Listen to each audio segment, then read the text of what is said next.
hay là khổ khỉnh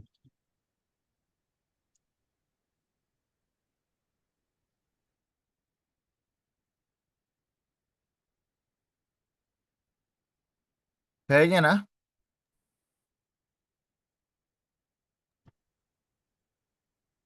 Ok, 3 vụ bạn ចឹងយើងបញ្ចប់សំណេរកថាខណ្ឌរបស់យើងថ្ងៃនេះគឺចូលចំណុចទី3 the concluding sentence concluding sentence បើយើងប្រែថាប្រយោគបញ្ចប់អូនអាចថាវាជា concluding sentence ក៏បានប៉ុន្តែវាជា ending sentence ក៏បានឬក៏ closing sentence ក៏បានណាthe concluding sentence គឺជាប្រយោគចុងក្រោយគេបំផុតនៅក្នុងសំណេរកថាខណ្ឌណាវាជាសំណេរចុងក្រោយ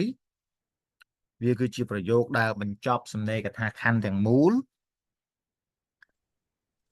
ចឹងយើងមើលថាតើគេឲ្យនិយមន័យ concluding sentence ហ្នឹងយ៉ាងម៉េចបាទនេះគេថា the concluding sentence is the last sentence which bring the paragraph to a satisfying finish គេថា concluding sentence គឺជាប្រយោគចុងក្រោយដែល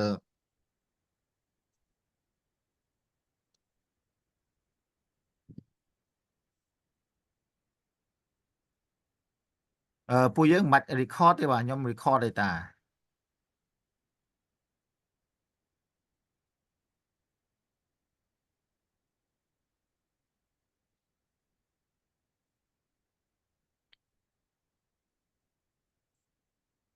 វា record ហ្នឹងទៅវាបាត់អ្វីដែលខ្ញុំ share នៅលើ screen ណា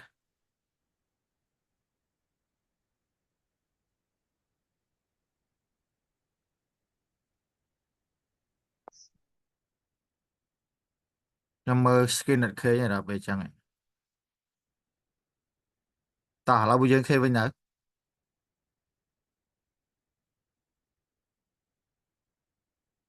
ឃើញវិញទៅ khơi là vụ បាទចឹងដូចគេដាក់អញ្ចឹងណាគេថា the concluding sentence is the last sentence which bring the paragraph into a satisfying finish ហើយវាក៏បានប្រាប់ទៅដល់អ្នកអានដែលថាសំណេរកថាខណ្ឌរបស់យើងហ្នឹងគឺវាបានមកដល់ទីបញ្ចប់ហើយជាទូទៅគឺបងអូនអាចសរសេរប្រយោគបញ្ចប់ដោយផ្ដើមទៅដោយ clear ខាងក្រោមដែលគ្រូដាក់ highlight នេះណាពណ៌ក្រហមនេះclear ទាំងអស់នេះគឺសរសេរឡើងដើម្បីជា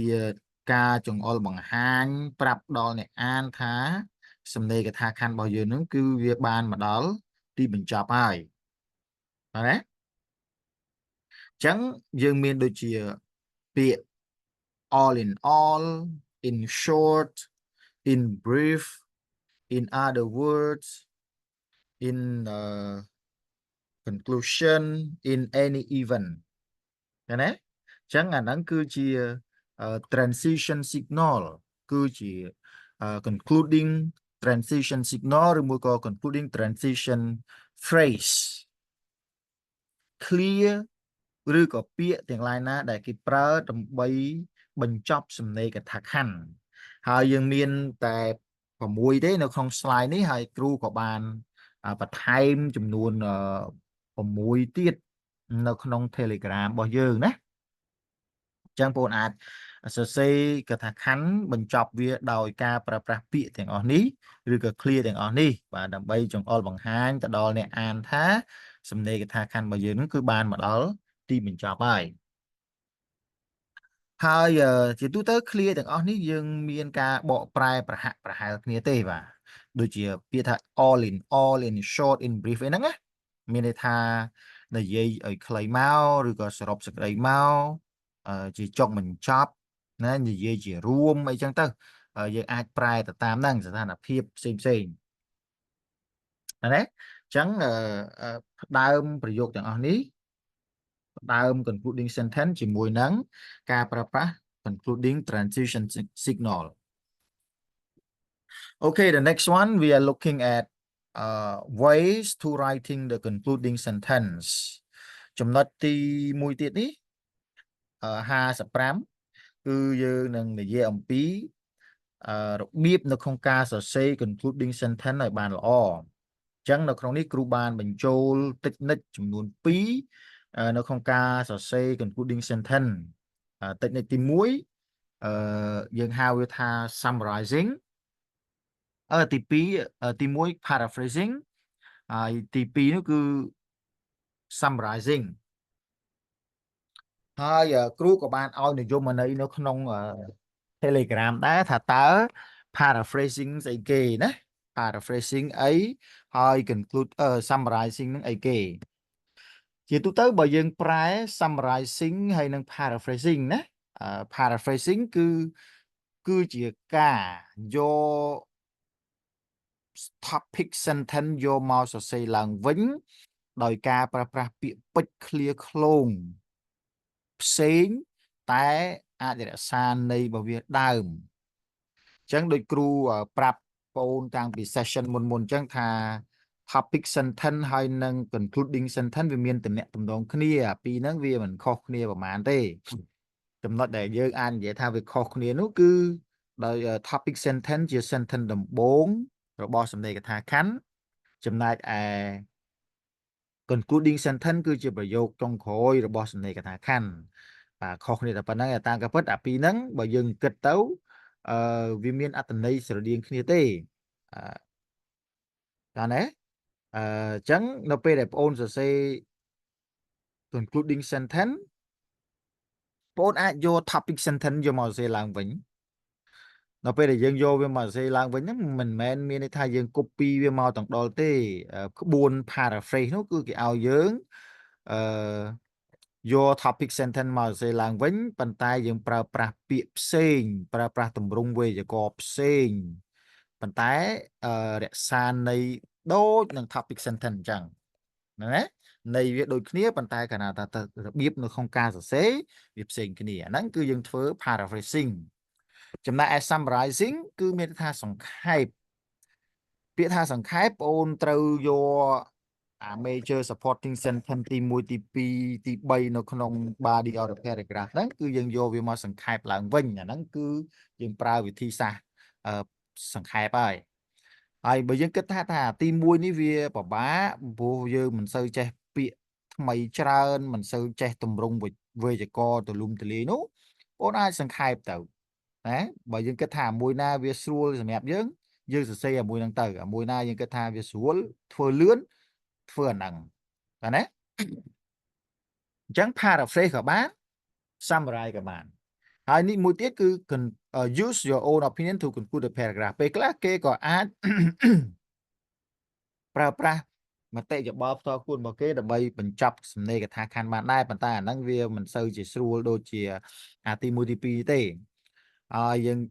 កន្លែងចេះទៅយើងប្រែទៅជាការប្រើប្រាស់ paraphrasing បូកជាមួយអានេះទៅហើយ summarizing បូកជាមួយនឹងអានេះអញ្ចឹងយើងបាន concluding sentence មួយដែលល្អ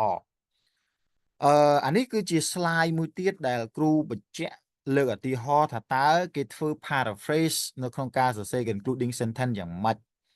ហើយ summarize គេធ្វើម៉េចទៅទៀតយើងដឹងហើយណា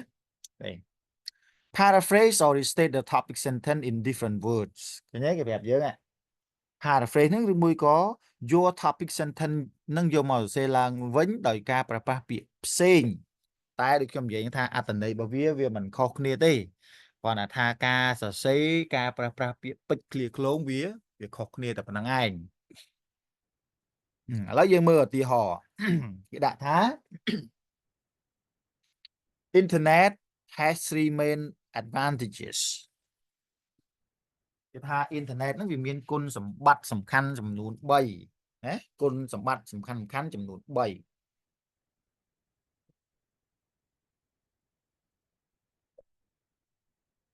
អានេះយើងបានរៀននិងអានវាកាលពី slide មុនដែរបាទណាអញ្ចឹងបងគិតមើលទៅអានេះវាគឺជា topic sentence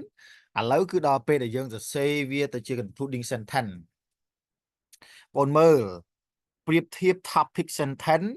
ហើយនឹង including sentence តើអាពីរហ្នឹងវាខុសគ្នាដែរអត់បងមើលមើលពីរហ្នឹងខុសគ្នាហ៎ឬបើយើងលឺហ៎លើលោកគ្រូបាទយើងមើលអាពីរហ្នឹងមើលបងវាខុសគ្នាទេបើយើងនិយាយពីតម្រងវេយ្យាករណ៍ខុសគ្នាមែនទេហើយបើយើងមើលការប្រើប្រាស់ពាក្យពេចន៍ឃ្លាឃ្លោងក៏វាខុសគ្នាដែរប៉ុន្តែឥឡូវនេះបងអូនសាកល្បងគិតអំពីន័យវិញតើអាពីរហ្នឹងន័យវាប្រហាក់ប្រហែលគ្នាអត់មើលមើលនេះ advantages នេះយើងប្រែថាគុណសម្បត្តិឃើញទេ benefit នេះក៏យើងប្រែថាគុណសម្បត្តិដែរឃើញទេបាទអញ្ចឹងយើងឃើញទេ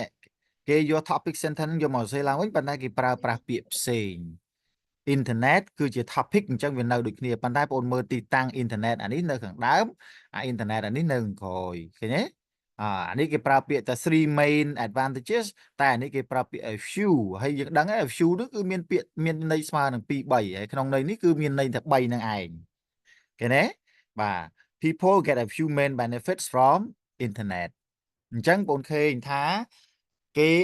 យក topic sentence ហ្នឹងយកមកសរសេរឡើងវិញដោយការប្រើប្រាស់ពាក្យពេចន៍ឃ្លាឃ្លោនផ្សេងប៉ុន្តែរក្សាន័យដូចដើមអូខេអានេះវិធីសាស្ត្រទី1វិធីសាស្ត្រទី2គេឲ្យយើងសង្ខេបណាសង្ខេបគឺមានន័យថាយើងដកស្រង់តែ major supporting sentence major supporting idea នៅក្នុងអឺប្រយោគគ្រប់ត្រូលទេដែលយើងមាន major ទី1 major ទី2 major ទី3ហ្នឹងបាទណាបាទអញ្ចឹងដដែលបងឃើញហើយនេះ topic sentence របស់យើងគេប្រាប់ណា summarize the main point in the body of the paragraph ណែ topic sentence ដដែលហើយបងឃើញ major supporting sentence ទី1 major supporting sentence ទី2 major supporting sentence ទី3ហើយគ្រូបាន highlight អា main នេះ main point របស់វានេះណា major វានេះ major 1 2 3ហ្នឹងអញ្ចឹងដល់ពេលដែលយើងសង្ខេបបងមើលណានេះ concluding sentence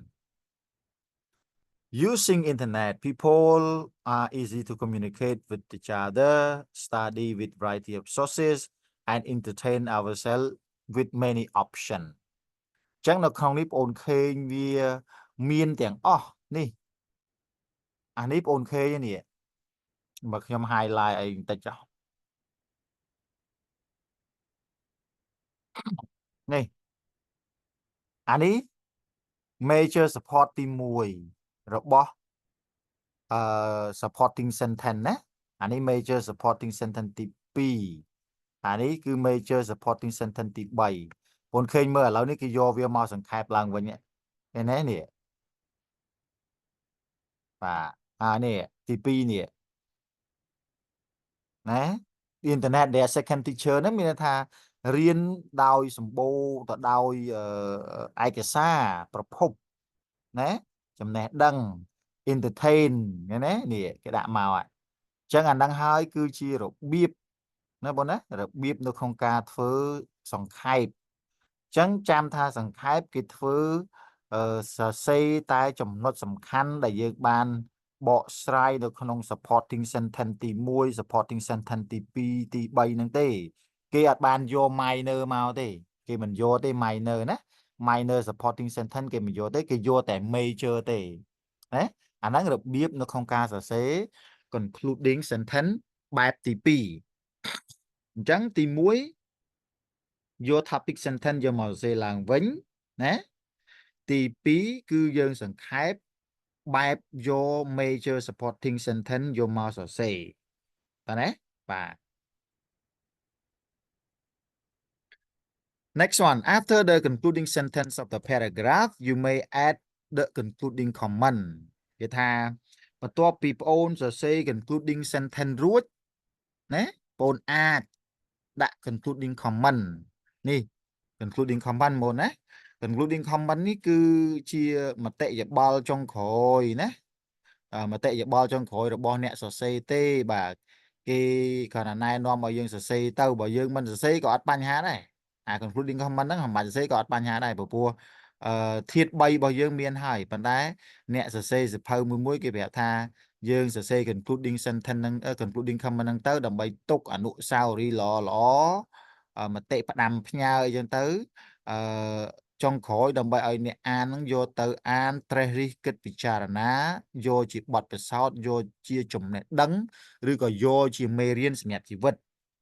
អញ្ចឹងសួរថាបើយើងមិនសរសេរក៏វាមិនអីដែរបាទណា final comment អញ្ចឹងយើងឃើញហើយថាបន្ទាប់ពីយើងសរសេរ concluding sentence ហើយគឺយើងអាចគេប្រើពាក្យមេទេគេមិនបខំមកយើងសរសេរទេគេមិនប្រើពាក្យម៉ាស់ទេបើប្រើពាក្យម៉ាស់អាហ្នឹងយើងត្រូវសរសេរប៉ុន្តែគេប្រើពាក្យមេមានថាគេយើងអាចសរសេរបាទបើយើងមិនចង់សរសេរក៏ស្រេចចិត្តទៅអត់មានពីណាគេបខំទេហើយគេប្រាប់ទៀតថា this sentence is the writer's final comment or thought about the subject of the paragraph គេថាប្រយោគនេះគឺជាគំនិតឬក៏មតិយោបល់ចុងក្រោយឬមួយក៏គំនិតរបស់អ្នកសរសេរចំពោះ ប្រធានបទរបស់សំណេរកថាខណ្ឌនឹងឯងអញ្ចឹងខ្ញុំដូចនិយាយថាវាគ្រាន់តែជាមតិយោបល់ចុងក្រោយរបស់អ្នកសរសេរទេគាត់បង្ហាញនៅផ្នែកគំនិតឬក៏គំនិតរបស់គាត់ទៅនឹងប្រធានបទសំណេរកថាខណ្ឌដែលគាត់បានសរសេរនឹងឯងហើយយើងក៏អាចនិយាយបានមួយបែបទៀតដែរថា it is the food for thought វាគឺជាគំនិត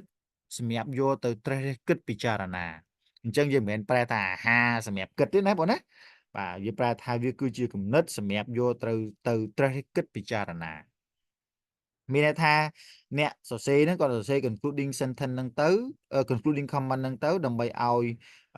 អ្នកអានហ្នឹងគាត់យកទៅត្រេះរិះគិតពិចារណាបាទរៀនសូត្រទុកជាបទពិសោធន៍តែប៉ុណ្្នឹងឯងបាទនេះគ្រូក៏មានឧទាហរណ៍ដើម្បីបង្ហាញថាតើគេសរសេរ concluding comment ហ្នឹងមិនហើយ concluding comment បងតែចាំវាគ្រាន់តែជា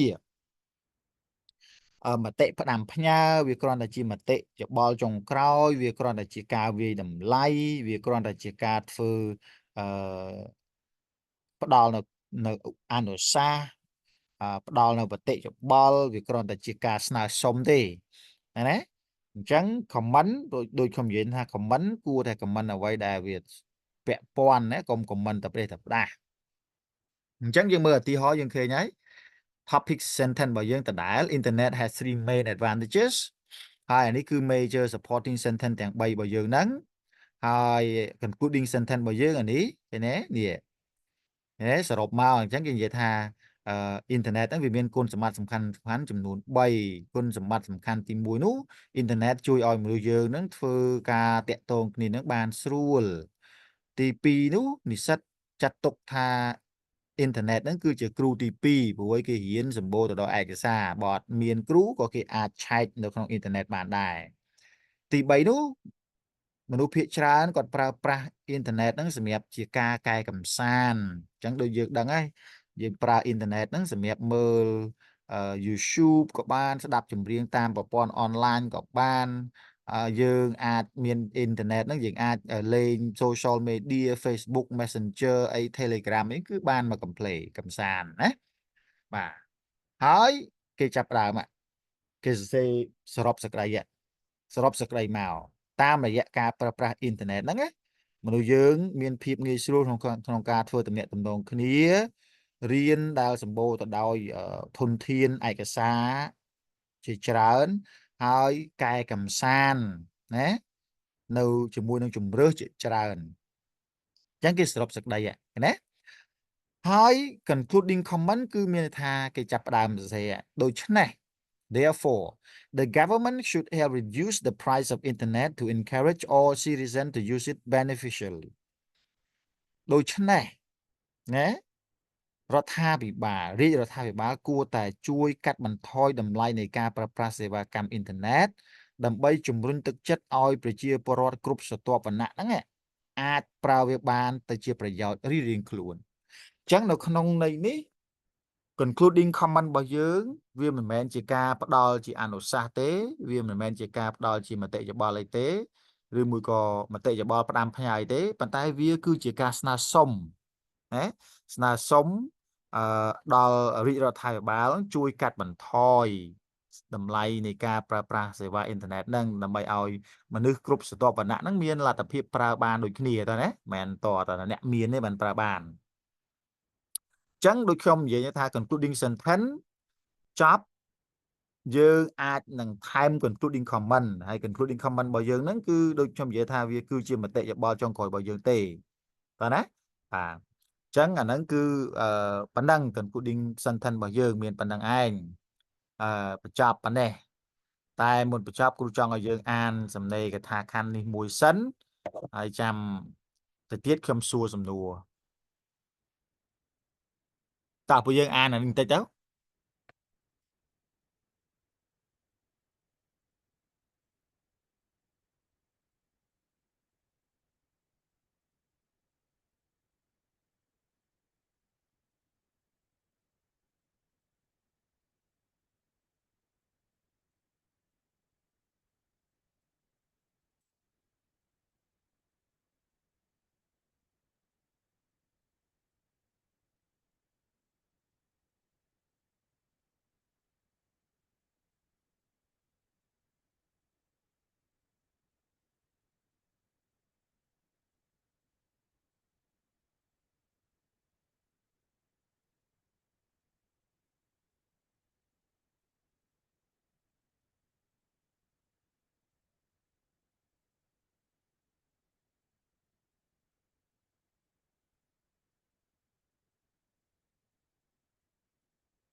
តោះឥឡូវយើងឆែកវាមួយសិនណា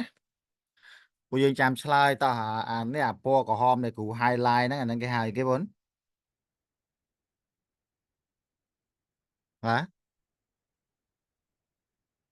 ពណ៌ក្រហមគេហៅគេពួកយើង ហ្នឹង topic sentence លោកគ្រូ អូខេ topic sentence ណាចាដំបូងនេះគេហៅគេអាហ្នឹង អាហ្នឹងmajor ទី1 support មែនទេ sentence បាទ បាទ major ទី1ចាអានេះ ពួកនេះគេហៅគេអាហ្នឹងអានេះគេហៅ minor មិនអញ្ចឹងណាមកដល់ធនាបងណាអាហ្នឹងគេហៅ minor បន្ទាប់ពី minor ហើយបានគេចូលទៅដល់ major ទី2នេះគួរអានតាឡានមានក្រមហ្នឹងណា major ទី2ហើយ major ទី2របស់គេហ្នឹងគឺមកដល់ធនាបាទ major ទី2ហ្នឹងហើយគេមាន minor របស់គេទៀតបងគេនេះ minor គេមកពីហ្នឹងមករហូតណានេះដល់នេះហើយបានគេមាន major ចុងក្រោយ major ចុងក្រោយនេះឃើញទេ finally បាទហើយក៏គេមាន minor ដែរបងគេនេះ minor ណា minor របស់គេដល់ទៅនេះចាក្រហមចុងក្រោយនេះអីគេ concluding បាទហ្នឹងគេហៅថា concluding sentence បងមើលអា concluding sentence ហ្នឹងបែបអីបែបសង្ខេបឬមួយក៏បែប paraphrase បែបសង្ខេបឬក៏បែបយក topic sentence យកមកសេឡើងវិញ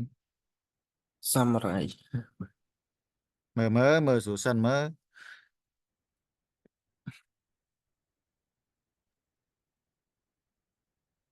summarize តើគេយកមកនិយាយថានិយាយសរុបសេចក្តីមកវាគឺជាកីឡាមួយដែលថោកល្អសម្រាប់សុខភាពបេះដូងហើយនឹងមានសុវត្ថិភាពអាហ្នឹងបានយើងថាសង្ខេប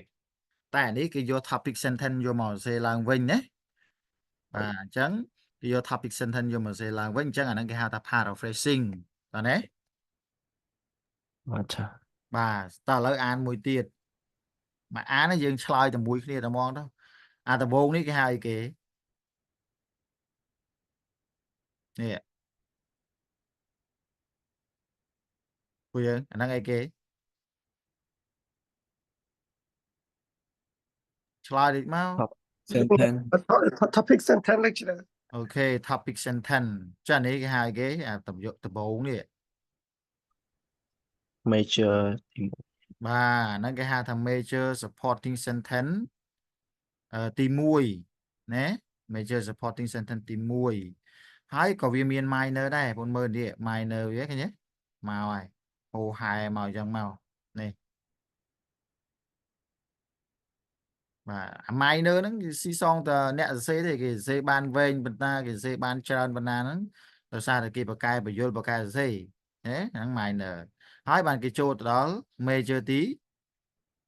2នេះ another advantage of studying abroad is the independence students can gain បាទហើយបានគេមាន minor បងមើល minor គេនេះតាំងពីហ្នឹងមកបាទ minor នេះគេលើកឧទាហរណ៍នេះខ្ញុំគូសហ្មងនេះ minor នេះឃើញទេ minor គេច្រើនណាស់ណាដោយសារអ្នកសរសេរហ្នឹងគាត់បកកែបញ្យលគាត់បកកែសរសេរអានវែងពី3បន្ទាត់ចឹងទៅចាមួយចុងក្រោយនេះគេហៅអីណានេះមួយចុងក្រោយនេះ ហ្នឹង concluding បាទ sentence lecturer here concluding sentence ហ្នឹងបែបសង្ខេបឬក៏បែប paraphrase summarize ឬក៏ paraphrase paraphrase បាទ paraphrase យើងមើលនេះពាក្យ benefit គុណសម្បត្តិណាប៉ុន្តែដល់ពេលគេមកប្រើនៅ concluding sentence នេះគេមិនប្រើ benefit ដែរគេប្រើទម្រង់វេយ្យាករណ៍ផ្សេង beneficial អញ្ចឹងទៅឃើញទេអាហ្នឹងវាមានន័យដូចគ្នាគាត់មួយប្រើជានាមមួយប្រើជាគុណនាមន័យវាដូចតែគ្នាប៉ុន្តែគាត់ទម្រង់វេយ្យាករណ៍វាផ្សេងគ្នាបាទណាអញ្ចឹងមានវិធីសាស្ត្រពីរហ្នឹងទេដែលយើងសរសេរវាស្រួលជាងគេសង្ខេបហើយនឹងការយក topic sentence យកមកសរសេរឡើងវិញតែប៉ុណ្្នឹងឯងតោះអញ្ចឹងយើងប៉ុណ្ណេះទៅណាសល់ប្រហែលនាទីទៀតយើងបញ្ចប់ Zoom យើងហើយ live session ក្រោយហ្នឹងមិនបាច់ live ទេគ្រូដាក់លំហាត់ឲ្យយើងធ្វើមួយ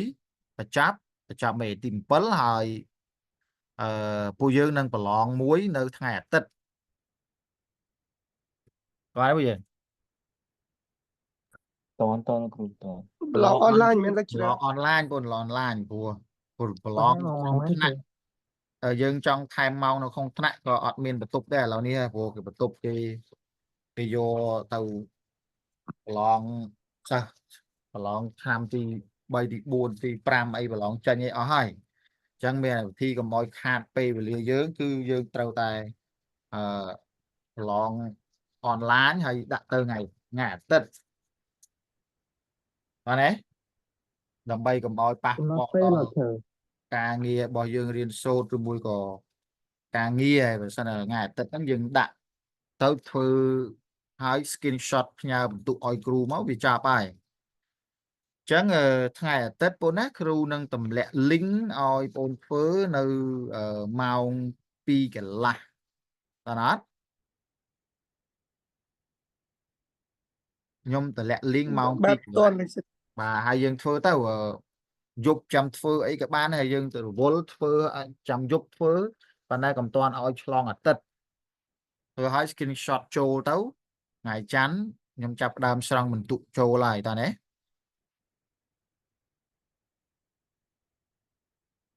अच्छा ok bà ta bà năng chẳng dương pan này cho đấy dương nom như mẹ pan này cho nhà mày hai sao nó chăm tự tiết nhom nhà càng ngày thôi bà nên liên tục chụp được ok đây chưa bye bye bye bye good. Goodbye lecturer. Yeah. bye bye bye bye